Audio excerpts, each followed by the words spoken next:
August 3. ధనము మరియు నీతి. ధనాపేక్ష లేని వారై మీకు కలిగిన వాటితో తృప్తి పొంది ఉండుడి. నిన్ను ఏమాత్రమును విడువను, నిన్ను ఎన్నడను ఎడబాయను అని ఆయనయే చెప్పిన కదా. ఫిబ్రవరి 13:5. ధనము నీ ఆత్మకు మేలు చేయదని దేవుడు భావిస్తే ఆయన నీకు మరొక శ్రేష్టమైన మార్గంలో ప్రయోజనము చేకూర్చును.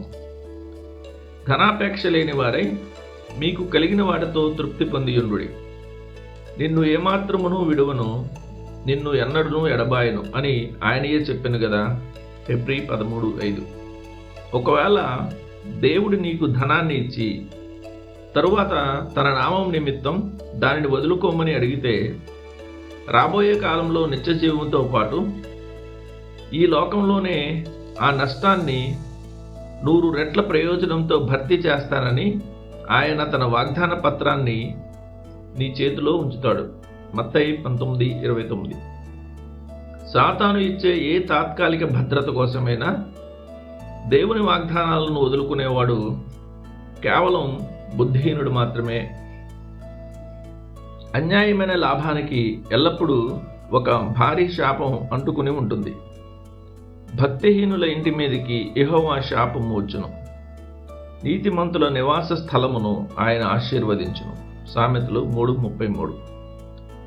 కానీ నీతిమంతుని ఇల్లు గొప్ప ధననిధి.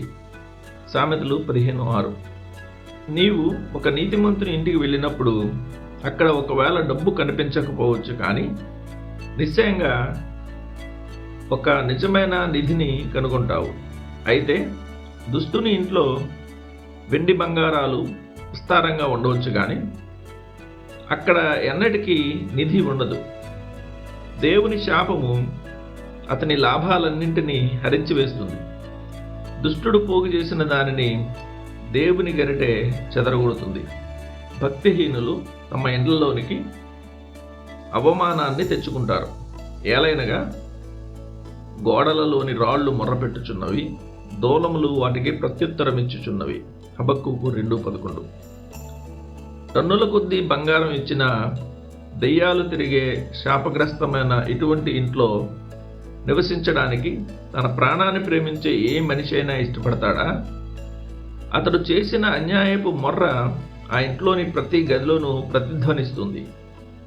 ఆ పాప భారం కింద నలిగిపోతూ అక్కడ అమర్చబడిన రాళ్ళు, దూలాలు మూల్గే శబ్దాన్ని అతడు వినే వరకు అది అతనిని వెంటాడుతూనే ఉంటుంది.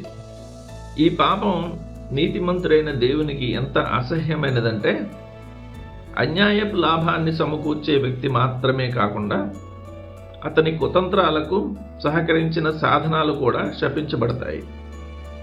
ఆ విధంగా తన యజమానుని మోసానికి సహకరించే సేవకుడు కూడా దేవుని ఉగ్రత అనే జీతాన్ని పొందుకుంటాడు.